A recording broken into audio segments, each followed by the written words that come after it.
꿈을 품고 사는 하나님의 백성이라는 주제로 말씀을 전하기를 원합니다. 예수 믿고 하나님의 자녀가 된 사람들을 하나님의 백성 또는 성령의 사람이라고 부르죠. 그 외의 사람들은 그죠? 세상 사람이에요. 그러니까 우리는 성령의 사람과 세상 사람들이 분명히 구별됩니다. 그렇죠? 그래서 이 땅에 몸을 발을 딛고 삽니다마는 천국을 소망 삼고 사는 성령의 사람. 할렐루야. 아멘이죠. 지난번에 주일날 참석하는데도 참 이 교회는 참 아멘이 굉장히 인색하다는 생각이 들었는데 오늘도 그런지 모르겠습니다만은 저는 아멘이 없으면 설교가 잘 안 나와요. 그리고 우리가 할렐루야 하면은 아멘으로 화답하게 돼 있어요. 할렐루야. 네, 그래요. 하나님께 영광을 돌린다 하는데 가만히 있다는 말이 안 되죠. 아멘 하고 나올 수 있는 것이죠. 그래서 성령의 사람은 이 세상에서 하나님의 꿈을 품고 사는 사람이 성령의 사람이에요. 그러니까 세상 사람하고 분명히 다른 거예요. 그래서 이 꿈은 있어도 되고 없어도 되고 품어도 되고 품지 않아도 되는 것이 아닙니다. 이 꿈은 반드시 있어야 되고 이 꿈을 반드시 품고 사는 사람이 성령의 사람인 줄 믿습니다. 그래서 하나님께서는 이런 꿈을 품는 사람과 함께 사는 거예요. 그래서 이 꿈이 없는 사람은 망한다고 그랬어요. 자, 오늘 본문 한 번 더 읽기를 원합니다. 잠언이 19장 18절입니다. 다 같이요. 묵시가 없으면 백성이 방자에 행하거니와 율법을 지키는 자는 복이 있느니라. 자, 묵시가 바로 꿈입니다. 비전입니다. 묵시가 없으면 방자에 행한다. 백성이 방자에 행한다는 말은 이것은 망할 짓을 골라서 한다 그 말이에요.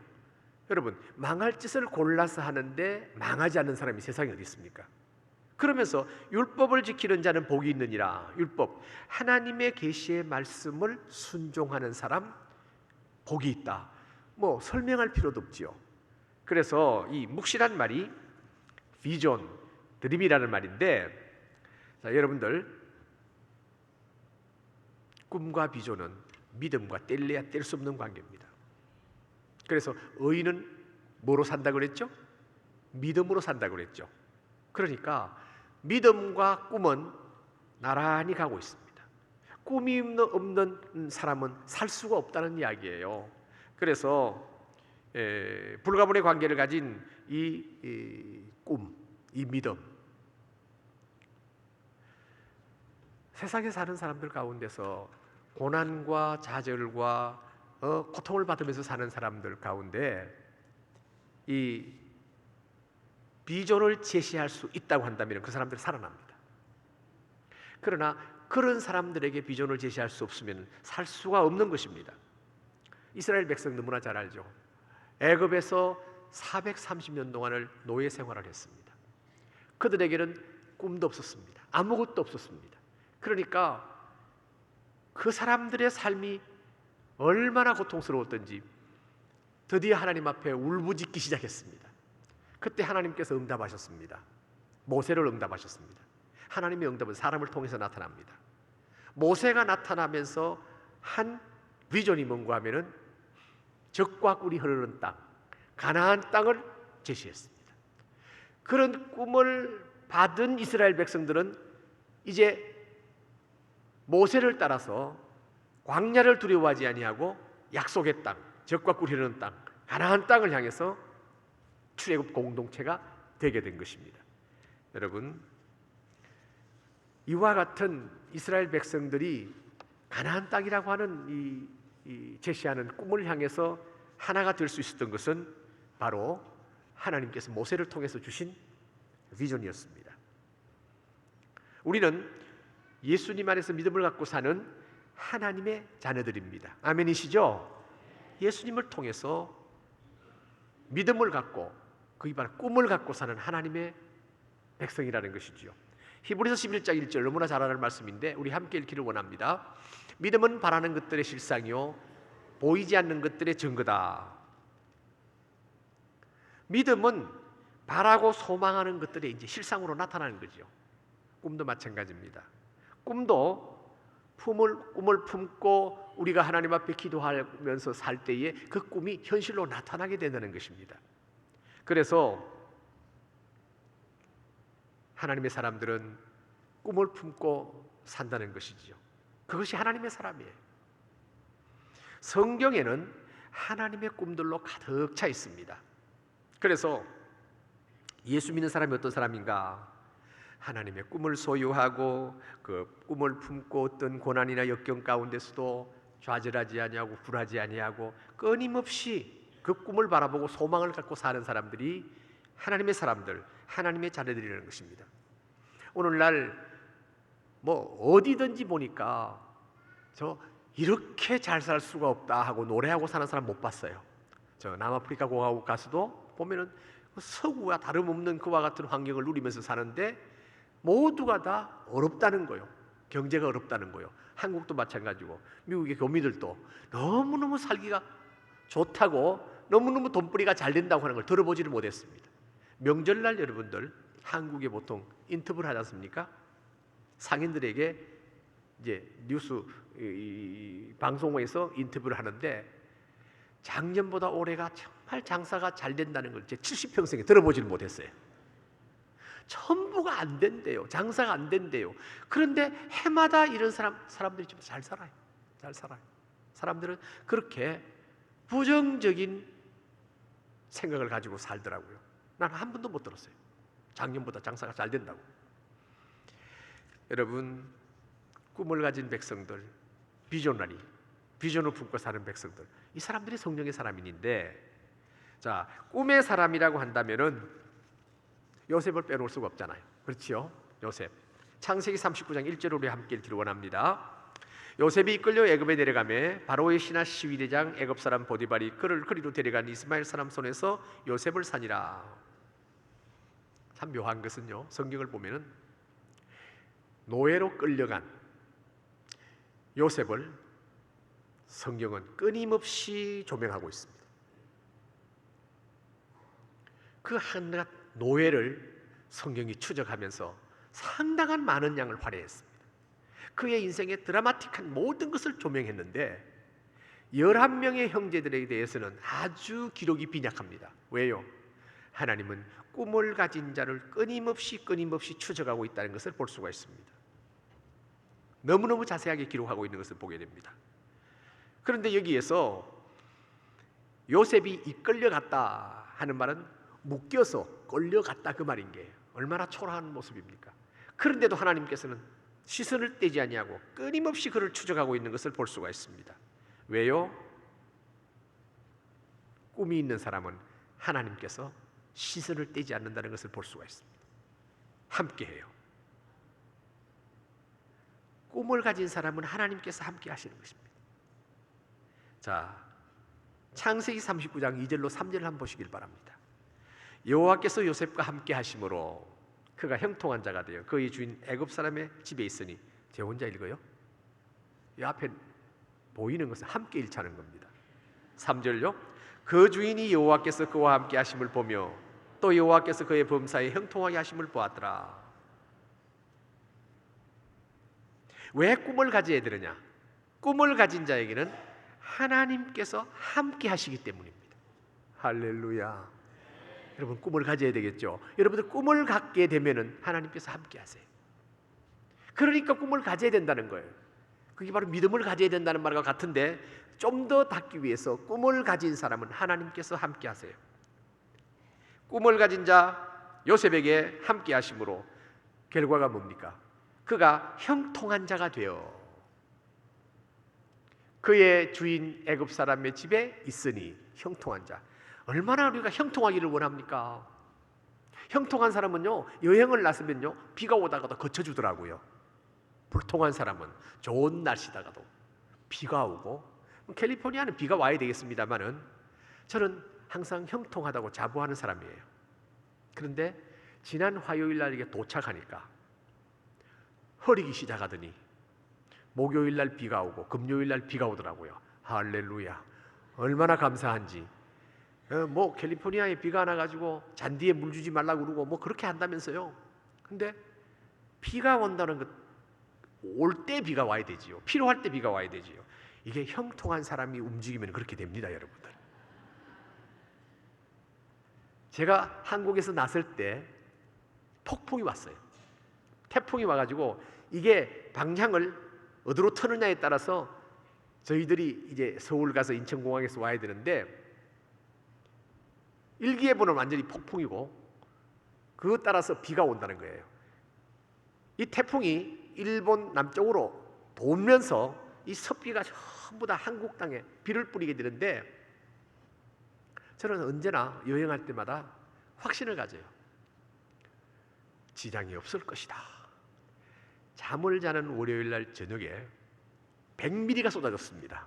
그리고 화요일 날 아침에는 갰습니다. 할렐루야.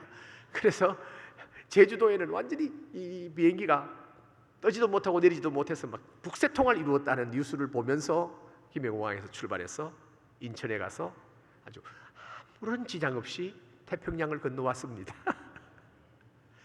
여기 오니까 비가 오더라, 그 말씀이에요. 오는 동안에 비가 온 게 아니고요. 도착해가지고 수요일 날, 목요일 날, 금요일 날 이제 우리 그 성도들과 이제 그 운동을 약속했는데, 제가 운동하고 싶은 마음이 전혀 없는 거예요. 그래서 아버지, 금요일 날 운동하고 싶은 마음이 없으니까 비를 내려주세요 했더니 비를 내려주시는 거 있죠.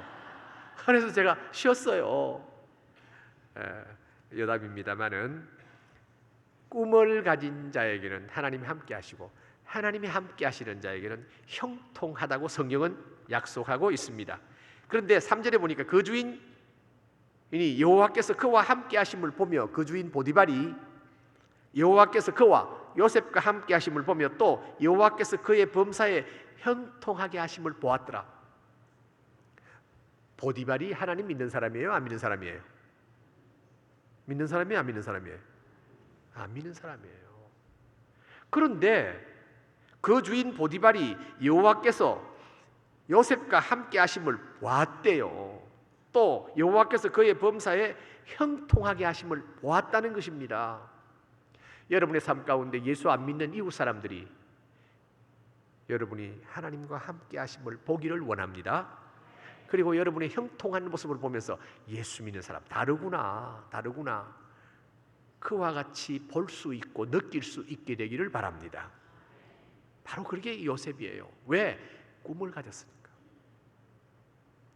요셉에게는 원한이 있어야 되고 분노가 있어야 되고 정오심이 끓어야 됩니다. 이복 형제들이 그럴 수 있느냐 하고 어떻게 나를 죽이려고 그러다가 노예로 팔어 해야 되는데, 그는 전혀 그런 것을 찾아볼 수가 없습니다. 왜 그런 줄 아세요? 꿈이 있기 때문에. 하나님을 향한 꿈이 있기 때문에 그래요. 요셉은 17살의 소년이라고 성경학자는 말합니다. 그런데 지난 2013년 통계에 의하면 청소년들이 하루에 한국에서 43명이 죽어요. 자살해요. 왜 자살할까요? 제가 올해 70이 넘었습니다마는 저희가 어릴 때에 그렇게 못 살았죠. 뭐 다 못 살았어요, 다. 6.25 사변이 나고 정말 대부분 다 90%가 세 끼를 먹을 수 없는 그와 같은 상황이었습니다. 온전한 밥을 먹을 수 없고 거기에 요 사이로 말하면 웰빙식이죠. 잡곡밥. 그런데 그때 그렇게 싫었어요, 그게. 그것도 세 끼를 다 먹을 수 없었어요. 그런데 거기에서 가난하고 못 먹어서 자살했다 소리 들어보지를 못했어요. 그런데 너무 잘 먹고 사는 이 한국 땅에 2013년도 통계가 43명이니까 지금은 더 할 거예요. 왜 그럴까요? 배고파서? 아니에요. 그들은 꿈이 고프고 소망이 고프고 비전이 고파서 그들은 자기 스스로 목숨을 끊는단 말이에요. 자살률이 세계 최고라고 그러잖아요, 우리 한국이. 어떻게 해서 그렇게 되는지 모르겠어요. 이런 면에서 우리는 밥만 먹고 사는 존재가 아니잖아요. 떡으로 사는 것이 아니요, 오직 하나님의 입에서 나오는 말씀으로 산다. 말씀은 하나님의 꿈이에요. 그게 없으니까 스스로 목숨을 끊는 그와 같은 일들을 우리가 흔히 보고 있습니다. 그런데 하나님의 눈길은 누구에게요?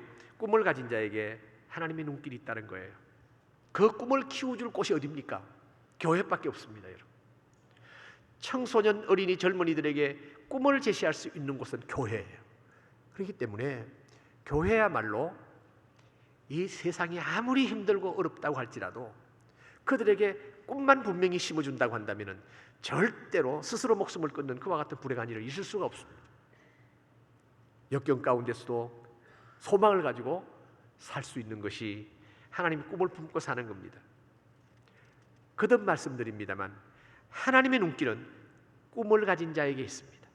여러분, 풍성한 꿈을 갖기를 주의 이름으로 축원합니다.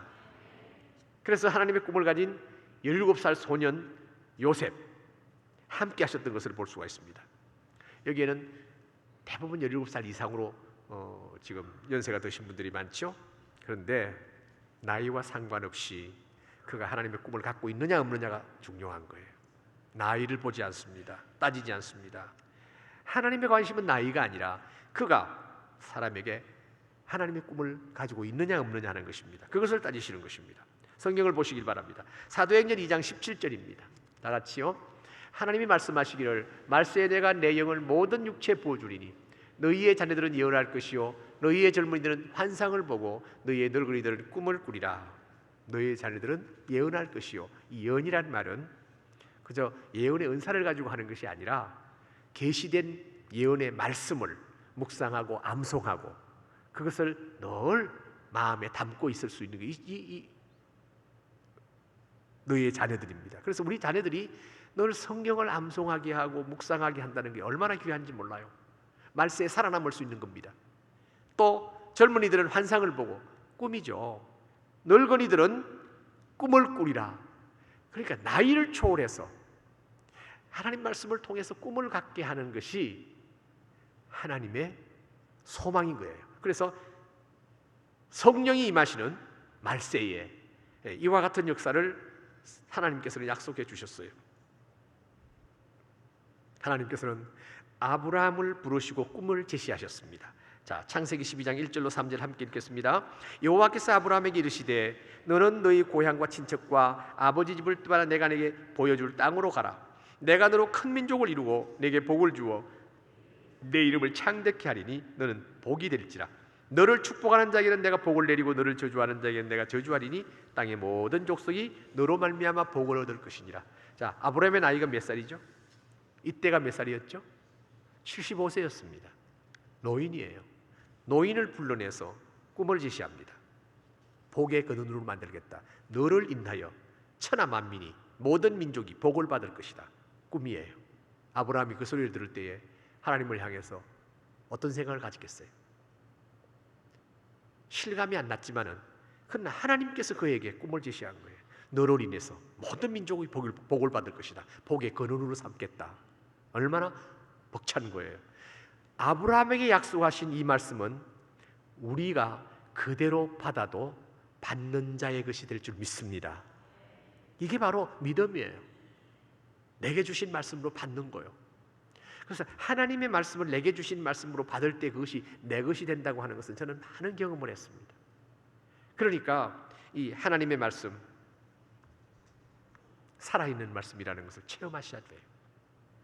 바닷가에 모래를 보여주면서 내 자손이 그렇게 될 것이다. 하늘의 별을 보여주면서 내 자손이 그렇게 될 것이다. 실감 안 나죠. 75세에 무슨 아이를 낳으며 75세에 뭘 어떻게 한단 말입니까? 근데 하나님께서 주신 꿈이에요. 그래서 왜 100세까지 늦게 받았느냐? 아브라함이 그것을 아멘하고 받는 것이 아마 한 20년 넘어 걸렸나 봐요. 여러분들은 20년이 아니라 2초 만에 받기를 원합니다.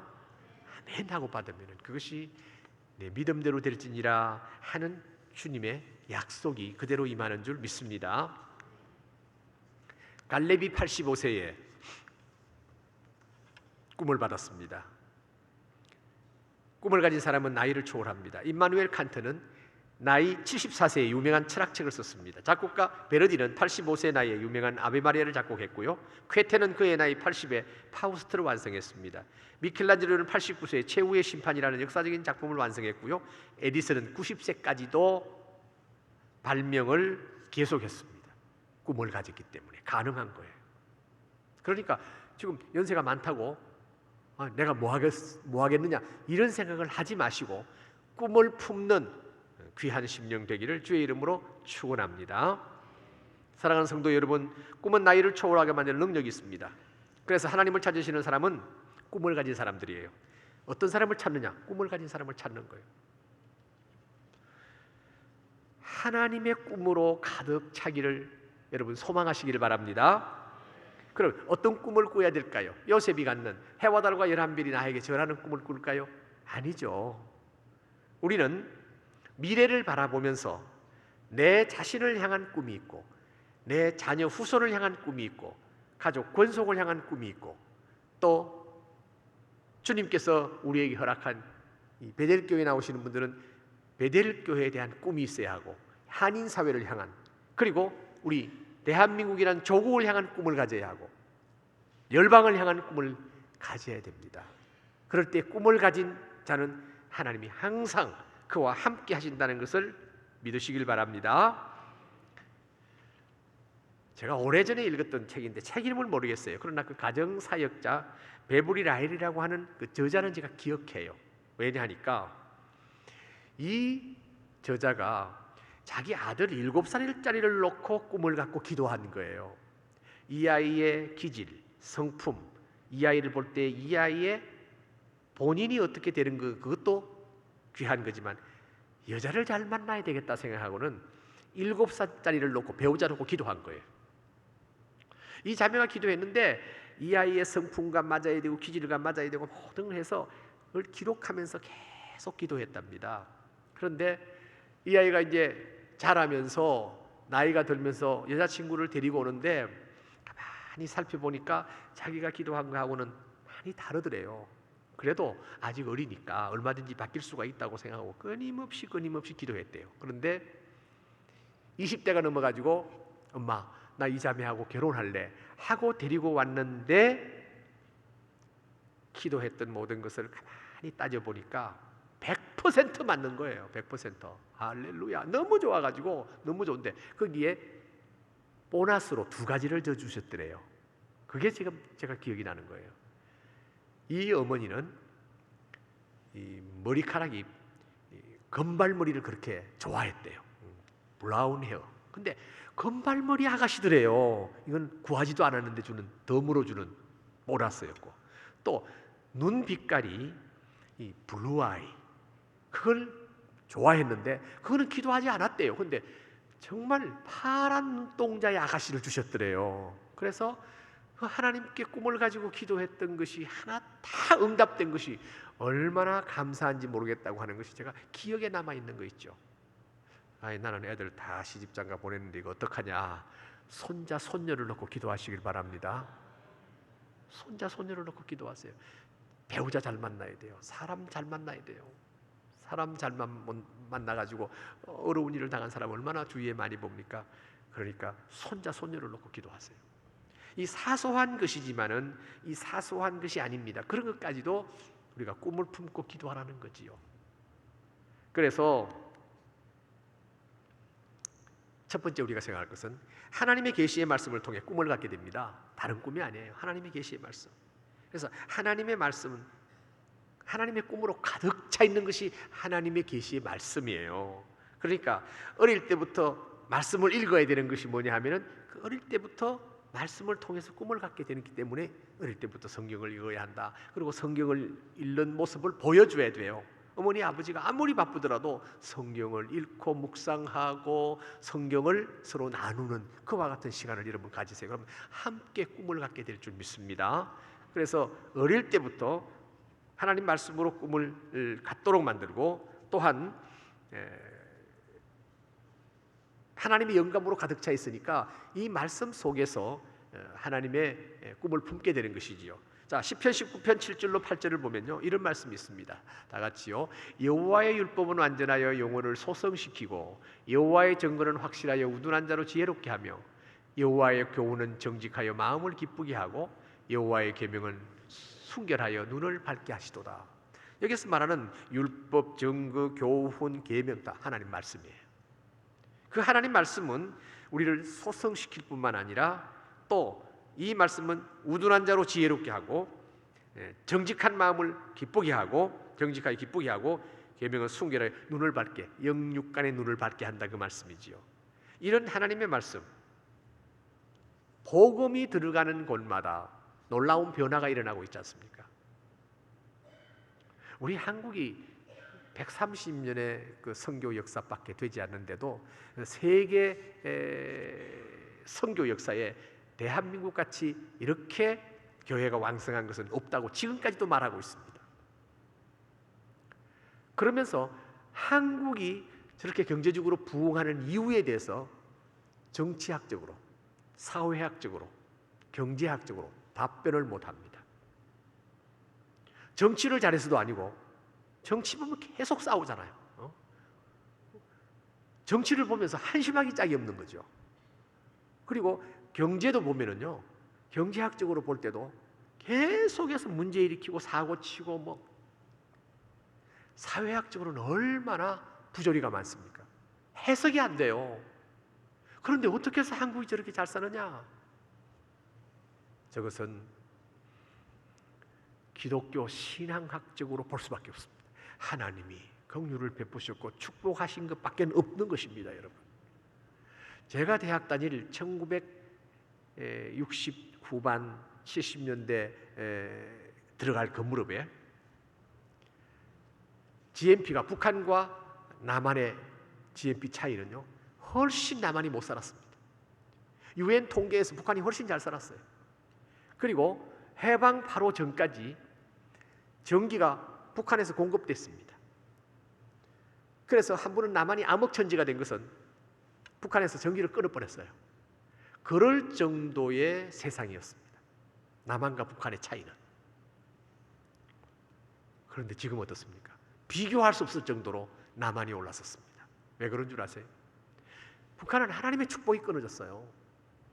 여기 계시는 분들 가운데 미국 시민권을 가지고 자유롭게 북한을 들여다보는 분 계시겠습니다만은, 저는 한 3번 북한을 가보면서 아프리카 아무리 못 사는 분들보다 북한같이 처참한 나라는 처음 본 거예요. 평양만 갔다 온 사람은 모릅니다. 사람 사는 곳이 못 돼요. 왜 그런가? 저는 이 만주 쪽에서, 연변 쪽에서 육로로 가기도 했고, 평양에서 항공편으로 가기도 했고, 인천에서 직항으로 가기도 했습니다. 근데 저 연변 쪽에서 넘어가게 되면은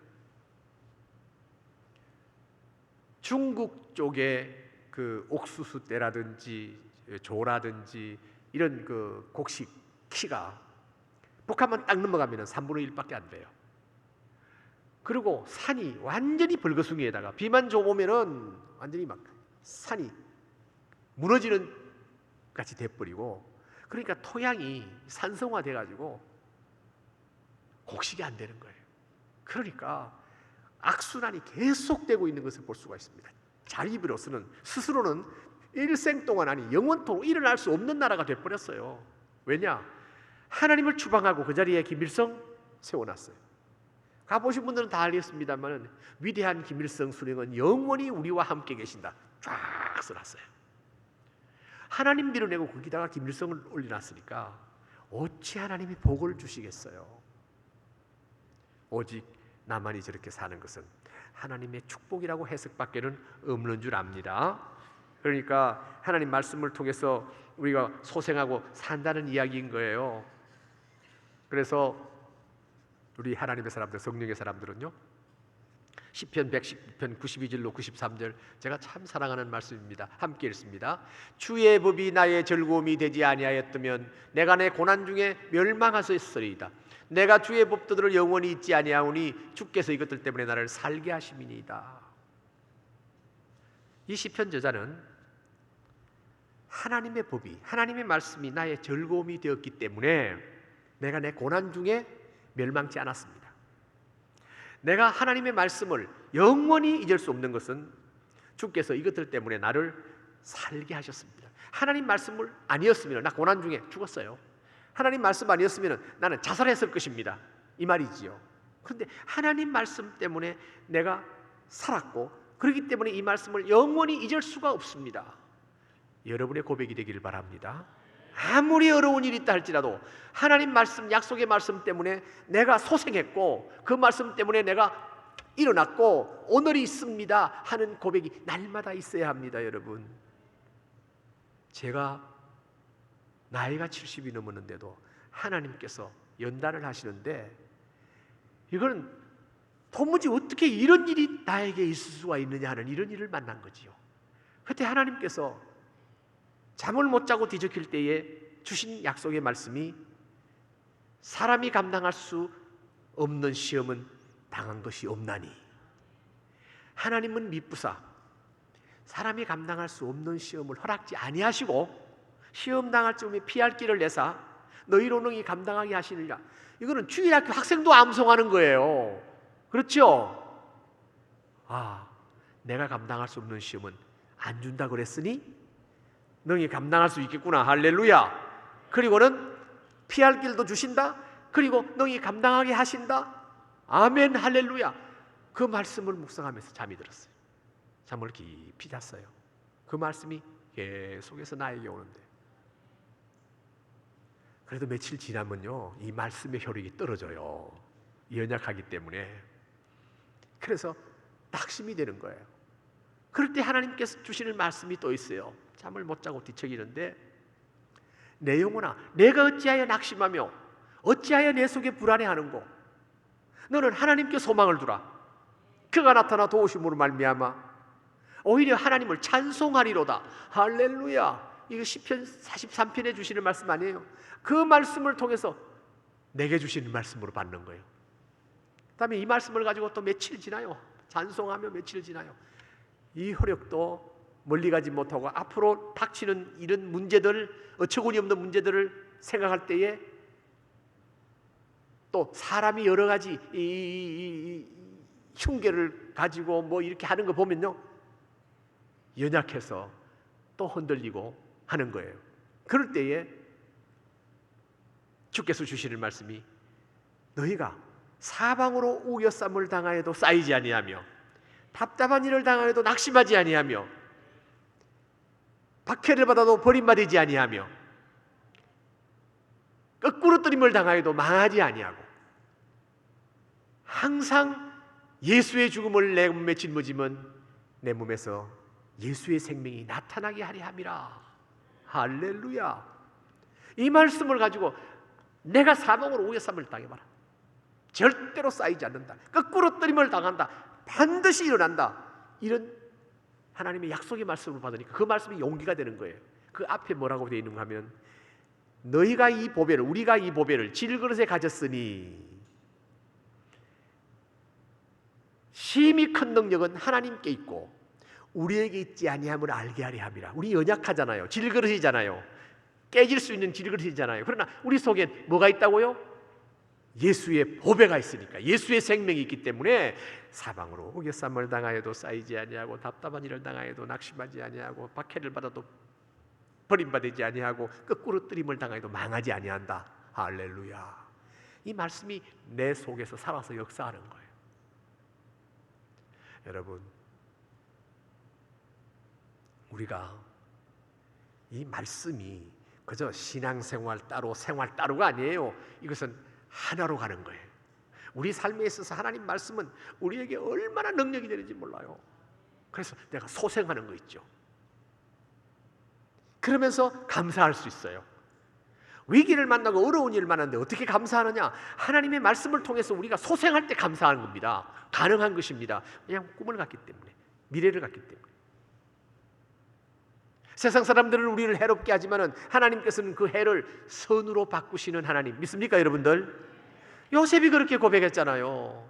당신들은 나를 해하려 하셨으나 하나님은 그 해를 선으로 바꾸셨나이다.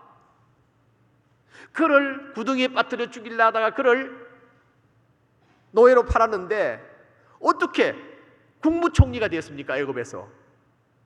형들이 그렇게 해롭게 했으나 하나님은 그 해를 선으로 바꾸셨다는 말씀이에요. 그것이 하나님이 따라하십시다. 우리의 아버지십니다. 할렐루야.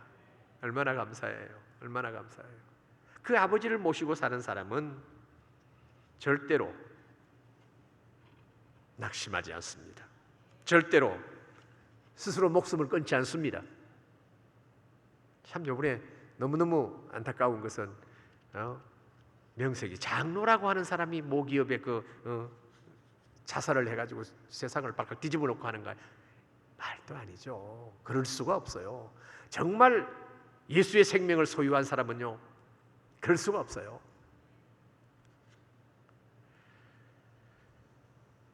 우리에게 새 일을 행하시겠다고 약속하셨습니다. 여러분 생애에 하나님께서 언제나 함께 하셔서 꿈을 가졌기 때문에 새 일을 행하시는 내일을 바라보면서 현실은 아무리 답답하고 힘들다고 할지라도 절대로 낙심하지 않습니다. 왜요? 하나님께서 우리와 함께 하시면 그는 형통한 사람으로 바뀔 수 있기 때문인 줄 믿습니다. 이 꿈을 품은 사람은 기도하며 순종하며 충성합니다. 성경 안에서 하나님께 귀히 쓰임받는 사람들 모두가 기도의 사람이었습니다. 어떻게 기도의 사람인가? 꿈이 있기 때문에 기도하는 거예요. 품고만 있어도 되는 거 아니에요. 그 품고 있는 꿈을 하나님께 내어놓고 하나님 이 꿈 이루어 주시옵소서 기도하게 돼 있어요. 꿈이 없기 때문에 기도를 안 해요. 새벽마다 나올 수 있다는 것은 꿈이 있기 때문에 새벽마다 나올 수 있어요. 왜 기도하다가 중단하고 기도하다가 중단한 줄 아세요? 꿈이 없기 때문에 그래요. 그저 꿈은 품으면 이루어지는 것이 아니에요. 그 꿈은 하나님이 이루어 주셔야 하는 줄 믿습니다, 여러분. 그런데 이 꿈은 이 기도는 만만치가 않습니다. 왜냐하니까 기도는 노동보다 더 힘들어요. 기도를 방해하는 어둠의 세력이 있기 때문이에요. 우리가 꿈을 가지고 하나님께 기도하면 하나님께서 응답하심으로 말미암아 우리에게 주시는 놀라운 축복이 있습니다. 그것을 가장 싫어하는 어둠의 세력 사탄은 우리를 기도를 못하게 하고 여러 가지 방해를 하는 거예요. 그래서 기도 여러분들 시작하면서부터 기도줄이 툭 터지는 사람 좀채로 없습니다. 목사도 그래요. 그래서 저는 기도할 때 먼저 새벽 기도 딱 나가면은 주님 가르친 기도부터 먼저 해요. 하늘에 계신 우리 아버지요 이름이 거룩히 여김을 받으시오며 하고 쫙 그저 이렇게 암송하다가 그것을 의미를 생각하면서 암송하게 되면은 그 다음부터 기도가 나오기 시작해요. 그 기도는 내가 가진 꿈을 놓고 기도하는 거예요. 꿈을 놓고 기도해요. 그 꿈을 놓고 기도하게 되면은 그 시간 가는 줄을 몰라요. 사탄의 방해가 떠나갈 수밖에 없어요. 그 꿈을 가지고 기도하는데 하나님께서는 그렇게 좋아하세요. 그래서 매일 나가서 하나님 앞에 기도할 수 있어요. 꿈이 있기 때문에. 여러분, 기도는 전쟁입니다. 사탄과 싸워야 돼요. 그런데 반드시 승리하게 하시는 하나님, 아멘. 믿습니다. 계시의 말씀을 통해서 꿈을 가졌다고 한다면은 끊임없이 기도로 하나님과 계속해서 동행하게 되는 것입니다. 최이순 장로님이라는 분 이름을 아마 최근에는 좀 들었을 거예요. 대천농고 시절에 대천농고 3학년 때 그가 가졌던 꿈이 있습니다. 그 꿈이 뭐냐 하니까 큰 회사의 사장이 되겠다는 꿈이에요. 또 하나는 그가 박사학위를 가지고 대학 강단에 서기를 원하는 거예요. 농고에 들어가 있는 양반이 지금 한 74, 5대일 것 같아요. 저희들 세대보다 한두 살 많은데 그리고 세 번째 꿈은 내가 교회 100개를 개척하겠다는 거예요. 그것도 대천이라는 시골에 농고 다니면서 그런 꿈을 놓고 그때부터 꿈이 있다 보니까 끊임없이 기도하는데 이분이 책을 3권을 썼습니다. 주와 함께 하라, 또 하늘경영, 또 하여튼 책을 3개 썼는데 책을 제가 3개를 다 읽었어요. 다 읽었는데 10개의 회사의 대표이사 회장이 된 거예요. 대이그룹 회장이에요. 또 그분은 박사학위를 명예박사까지 해서 3개를 가졌어요. 그래서 대학 강단에서 설 수 있어요. 그리고 교회는 주로 해외의 오지에 개척교회를 했는데 95개를 했더라고요. 아마 지금은 거의 100개 다 했지 않나 싶습니다. 그가 이 꿈을 고등학교 3학년 때 품고 하나님 앞에 끊임없이 기도하는 말미암아 이것이 이루어진 거예요. 얼마나 놀랍습니까? 자기가 12개의 기업을 하는 것으로 마지막에 정했더라고요. 10개까지 기업을 했어요. 여러분, 하나님의 사람은 꿈을 품고 하나님께 기도할 때에 하나님께서 이루어 주세요. 농고 3학년 때 가진 꿈이 이루어진 거 있죠. 여러분,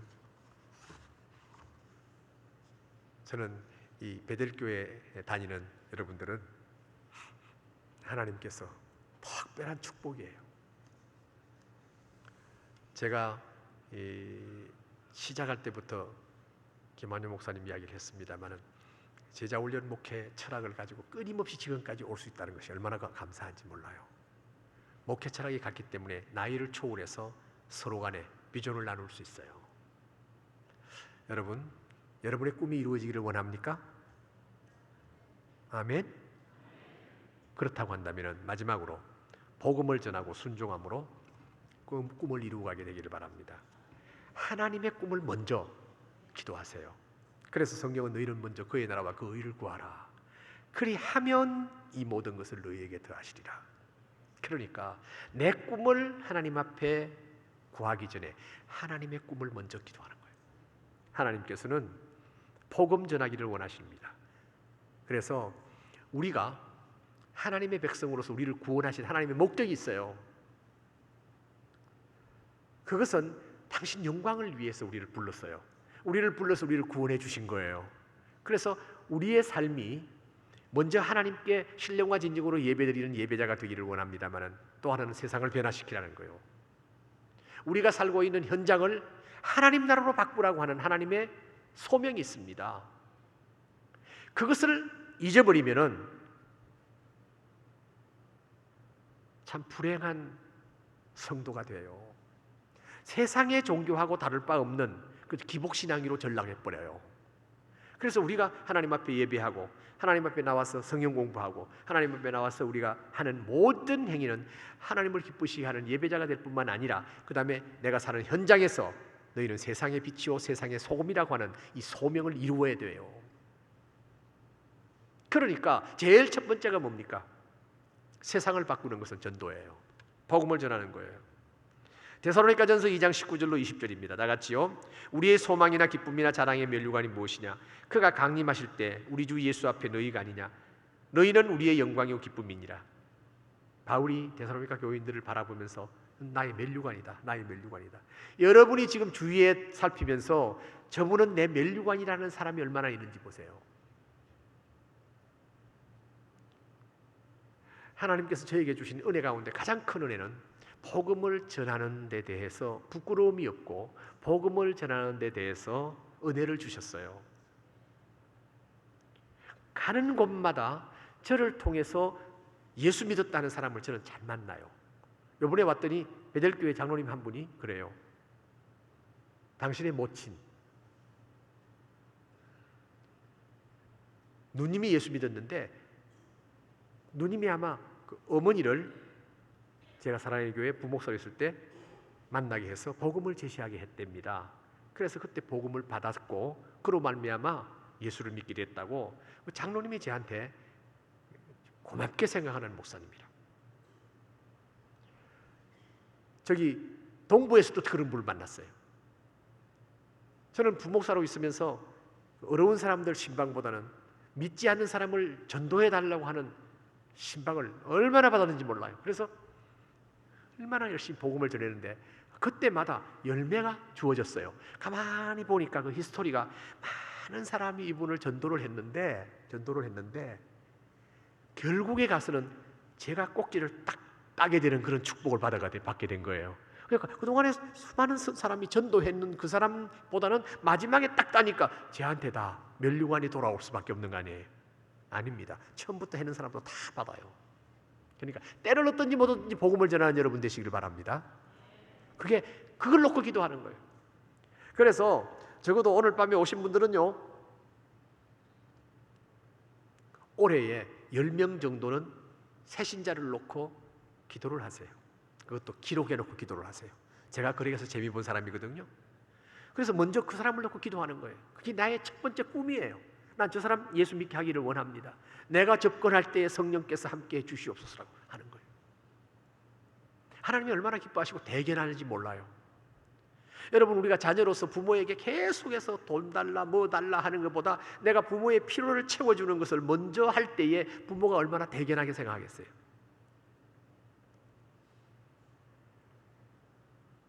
제가 환자 신방을 현역에 있을 때 계속 하는데 그분들이 중환자가 돼가지고 겨우 숨을 쉬면서 목사님, 제가 이번에 일어나면요, 회복되면은요, 정말 열심히 신앙생활하고 열심히 전도할게요. 속으로 왜 건강할 때 뭐 했냐? 건강할 때는 그런 생각 안 하고 병약해가지고 병원에 있으면 내가 고쳐주고 나를 살려주면 내가 열심히 그런 사람 가운데 10%도 소생하는 사람을 보지 못했습니다. 제가 지금까지 살아있는 것도 하나님의 은혜 중에 은혜예요. 컨퍼런스에서 제가 그런 이야기를 했습니다. 제가 40대 중반에 간경화 80%가 간경화되고 20%만 살아있다고 하는 진단을 받았고 의사가 3년, 의사 말 잘 들으면 5년 산다고 하면서 약이 있냐 하니까 약이 없대요. 그러면서 약을 한 보따리 주는 거예요. 약도 소화가 안 돼. 제가 1년 동안 투병하면서 엄청 힘들었습니다. 그런데 하나님께서 저를 회복시켜 주셨습니다. 그래서 종말론적으로 삽니다. 그래서 제가 초음파 할 때마다 늘 아직 안 생겼습니다. 뭐가 안 생겼는데? 그러면 아직 캔서가 안 생겼대. 기다리냐? 그러고 농담하고 나오고 그렇게 했는데 지금은 제가 2년에 한 번씩도 안 갑니다. 아예 안 갑니다. 가봤자 암이 생기면 생기는 거지 뭐. 암으로 죽는 게 아니라 하나님 부르셔야 죽는다. 한번 따라해 보실래요? 병나서 죽지 않는다. 사고 나서 죽지 않는다. 하나님이 부르셔야 죽는다. 할렐루야. 아멘이죠. 하나님이 부르지 않는데 어떻게 죽습니까? 건강하다고 해서 아니에요. 하나님 부르시면은 오늘 밤이라도 내 영혼을 부르면은 내가 가진 그 모든 것이 네 것이 되겠느냐 주께서 말씀하셨어요. 그러니까 호흡이 있는 동안 찬양할 뿐만 아니라 우리가 말을 할 수 있는 동안 전도하시는 여러분 되시길 바랍니다. 그래서 명단을 적어놓고 내가 올해로 10명을 전도하기를 원합니다 하고는 계속 놓고 기도하세요. 그 열매를 맺는 것은 성령의 역사예요. 아멘입니까 여러분? 난 못합니다 하는 사람 손 들어보세요. 난 못해요. 아니, 전도회가 10명 안출하는 게 아니고 10명을 리스트를 만들어서 직장 동료, 사업하는 이웃 사람 이름을 해가지고 그 사람을 놓고 기도할 때마다 기도하겠다는데 못하겠다는 분 손 들어보시라고요. 와, 베들교회 역시 수준 있다. 아무도 없네요. 다 일어나세요. 다 일어나세요. 다 일어나세요. 편찮으셔서 못 일어나시는 분은 그대로 앉아 계셔도 좋은데 다 일어난 것은 10사람 정도 이름을 기록하고 이제 당장 10사람은 다 안 해도 좋아요. 계속해서 하고 내가 올해 기도할 때마다 할 수 있으면 새벽마다 그 사람을 놓고 내가 기도하겠습니다. 그러면 하나님께서 지혜를 주세요. 어떻게 접근할 것인가, 어떻게 그분에게 할 것인가, 그때마다 성령이 어떻게 역사하시는가를 경험하게 돼요. 그렇게 해서 전도의 열매를 성령이 주실 줄 믿습니다. 기도하겠습니다. 하나님 아버지, 우리 베델 한인교회에 나오신 우리 귀한 성도님들, 오늘 하나님의 백성은 꿈을 품고 산다고 했습니다. 우리의 꿈이 이루어지기 위해서는 먼저 하나님의 꿈을 이루기를 원합니다. 너희는 먼저 그의 나라와 그 의를 구하라고 했사오니 하나님 아버지, 이 베델 한인교회 다니는 성도들, 하나님께서 하나님의 꿈을 놓고 VIP 명단을 놓고 새신자들 명단을 놓고 끊임없이 기도하는 우리 성도들 되게 하여 주시옵소서. 그래서 하나님께서 그 대견한 기도를 받으시면서 동시에 우리의 꿈도 이루어 주실 줄 믿습니다. 오늘 이 밤에 일어선 우리 성도님들 억지로라도 전도하라고 했습니다. 내가 부득불 전도하는 것은 하나님께서 내게 주신 은혜가 있기 때문이라고 했습니다. 내가 복음을 자랑할 수 없는 것은 부득불 전함이라. 왜냐하면 내가 그러지 아니하면, 부득불 전도하지 아니하면 내가 화가 미칠 것이라고 바울이 고백했습니다. 하나님 아버지, 하나님께서 오늘 밤 나오신 우리 귀한 성도님들 새신자를 놓고 10명을 기록하고는 끊임없이 기도하고 그 기도가 응답되어서 하나님 앞에 면류관 받는 귀한 생명들 되게 하여 주시옵소서. 예수님 이름으로 기도하옵나이다. 아멘. 네, 그 자리에 앉으시기를 바랍니다. 맥스 루케이더라고 하는 사람이 있습니다. 이 맥스 루케이더라고 하는 사람이 일상의 은혜라는 소책자를 만들었습니다. 그런데 그 내용이 뭔가 하면 우리 예수 믿는 사람들은 천국의 택배회사 직원이라고 그랬어요. 택배회사 직원이 뭡니까? 탁송품을 전달해야 될 탁송품을 그 배송자에게 반드시 전달하지 아니하고 자기가 만약에 먹어버린다, 형사처벌 받습니다. 그와 똑같은 말씀이 고린도후서 9장 16절에 나오잖아요. 내가 복음을 전할지라도 자랑할 것이 없으면 부득불할 일입니다. 부득불 억지로 한단 말이에요. 왜? 그 전하지 아니하면 내가 화가 미칠 것이라고 바울이 고백한 것, 그 말씀대로 택배회사 직원이래요. 저와 여러분은 천국의 택배회사 직원이라는 것을 명심하시길 바랍니다. 그래서 하나님이 내게 주신 사랑, 그 은혜를 나만 간직하고 구원 얻는 것이 아니라 이것을 나누라는 말씀이에요. 값없이 주었으니까 값없이 나누라는 거예요. 그래서 전도한다는 그 자체가 얼마나 축복인지요. 한 번은 친구들이 찾아와서 만나자고 그래서 아니야, 나 지금 부고 온천에서 거기에서 지금 금식 수련을 하는데, 제가 현역에 있을 때요, 수련을 하는데 그곳에 가서 내가 세미나 하는 거야. 그러니까 내 만나려고 그러면 그곳으로 오라고. 아, 그럼 잘 됐네. 나도 온천하고. 그러면서 친구들이 이제 셋이서 와가지고 함께 온천을 하고 있어. 온천장에서 만난 거예요. 온천에서 만나가지고 반갑다, 이 목사, 김 목사, 뭐 최 목사 하고 이렇게 대화를 하는데 옆에 보니까 빡까머리가 있어요. 빡빡머리는 두 종류가 있습니다. 하나는 조폭이고 하나는 중입니다. 눈꼬리를 보니까 아주 선하게 보여요. 아, 이거는 중이구나. 그렇게 보고 이제 한 번씩 보는데, 이 친구가 먼저 말을 거는 거예요. 목사님이세요? 서로 목사라고 서로 인사하고 그러니까 목사님이세요. 그렇소이다. 그랬더니 묻지도 않는 말을, 우리 형님도 예수 믿고요, 내 동생도 예수 믿어요. 당신은 인연 따라서 중이 됐대. 속으로 무슨 말라 비틀어진 인연이냐는 생각이 들으면서, 형제, 기독교적으로 말하면 당신은 탕자야. 형님이 당신을 위해서 얼마나 기도하겠노? 동생도 기도할 거야. 근데 당신은 지금 돌아오지 않고 있다는 것은, 자, 말로 할 때 예수 믿을래, 얻어맞고 예수 믿을래. 저는 좀 때로는 직설적인 그런 게 있어요. 그러니까 이 친구가 일어나서 탕에서 나오더라고요. 제가 그대로 둡니까? 당장 결심을 못하더라도 꿈속에라도 말로 할 때 들을래, 얻어맞고 올래, 이 소리를 이제 반복해서 하면서 제가 따라 나섰어요. 이봐 젊은이, 새파란 사람이 중이 돼 있어요. 젊은이, 내가 불교를 참 좋아한다. 착하다. 불교는 동남아시아에 가면 전부 불교 국가인데 삼모작, 2모작, 3모작하고 석유까지 나는 나라인데 어째 그렇게 못 사는 줄 아노? 우상을 섬기기 때문이다. 당신이 믿는 불교 그 우상이야. 그러니까 돌아와. 얻어터지고 돌아오지 말고 곱게 말로 할 때 돌아와. 그러면서 제가 샤워하는 데까지 따라가서 열심히 했어요. 이유는 꿈에라도 그런 소리 들릴 거 아닙니까? 그러면서 마지막으로 내가 묻겠는데, 목사한테 이렇게 탕 안에서 전도 받아봤나 하니까 안 받아봤대. 이것도 인연이다. 당신이 중이 된 것이 인연이라고 그랬는데 이렇게 목사가 이런 환경에서 예수 믿으라고 한 말 처음 들었지. 이것도 인연 중에 인연이야. 그러면서 제가 전도한 일이 있어요. 한 번은요, 우리 집에 그때 66인가 7인가 때예요.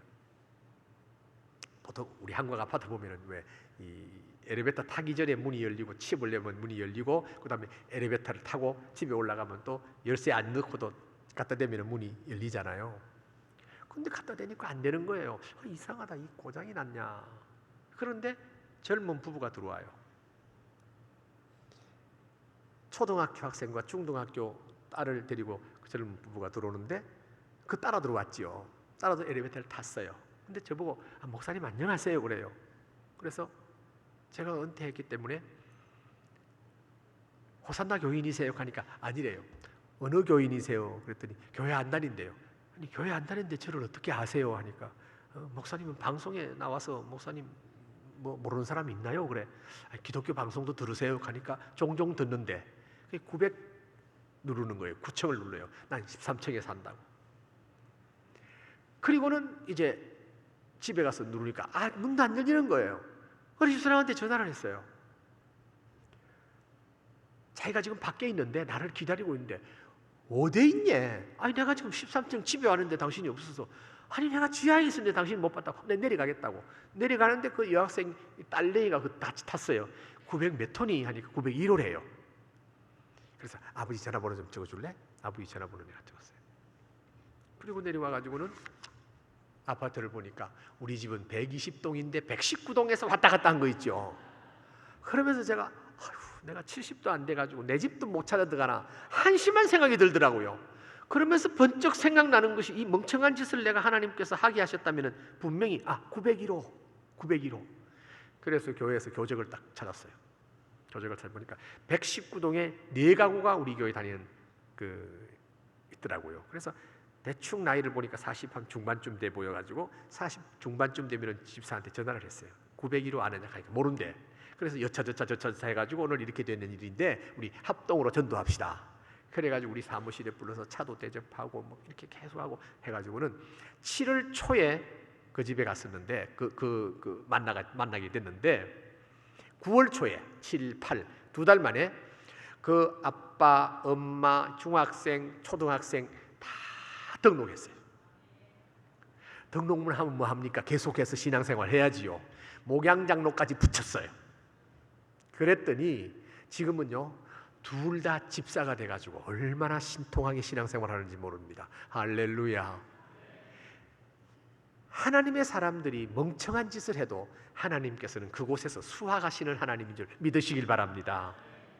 내가 집도 못 찾아가나 이런 생각하지 말고 이렇게 하는 거예요. 그래서 저는 때를 얻든지 못 얻든지 복음을 전하라고 주께서 말씀하신 것은 우리에게 주신 축복인 줄 믿으시기를 바랍니다. 여러분, 하나님께서는 오늘도 저와 여러분이 꿈을 가지고 주님과 동행하기를 원하고 계시는 줄 믿습니다. 쉽잖아요. 내 아들, 딸들, 내 손자, 내 권속들을 향해서 꿈을 갖는 거예요. 예수 믿는 사람은 절대 자녀들에게 잔소리 안 합니다. 자녀들을 보고 얘야, 방황하고 있는 자녀들 보고는 얘야, 난 너에게 꿈이 있어. 절대로 나는 낭망하지 않아. 내가 꿈을 가지고 기도하기 때문에 너는 반드시 하나님께 영광을 돌릴 거야. 지금은 방황하면서 너 좀 이렇게 헤매고 있지. 그런데 하나님은 내 꿈을 들어주신단다. 그러니까 말로 할 때 돌아온다. 얻어맞지 말고 절대 잔소리하지 마십시오. 남편이 방황하고 헤맵니까? 남편을 향해서도 그러세요. 절대 잔소리하지 마세요. 나는 당신을 향한 꿈이 있어. 그 꿈 하나님께서 반드시 이루어 주셔. 그러면서 계속 내가 기도하고 있거든. 그 꿈 이루어 달라고. 그러니까 당신도 곱게 말할 때 돌아와. 그러면서 신앙생활하는 그 모습이 기쁨과 감사가 있어야지 불평하고 원망하고 근심 걱정하면서 나는 꿈이 있습니다. 웃기고 있네. 무슨 근심 걱정하고 불평하고 원망하는 꿈이냐? 그럴 거라고요. 그러니까 꿈이 있는 사람은 그 꿈 때문에 감사하고 기뻐하는 거요. 그 꿈 이루어 주실 하나님을 향해서 기뻐하고 감사하는 거요. 마지막으로 우리 찬송하십시다. 주여 지난밤 내 꿈에 배었으니, 찬송가 490장 우리 한번 찬송하고 제가 마치도록 하겠습니다. 저에게도 꿈이 있거든.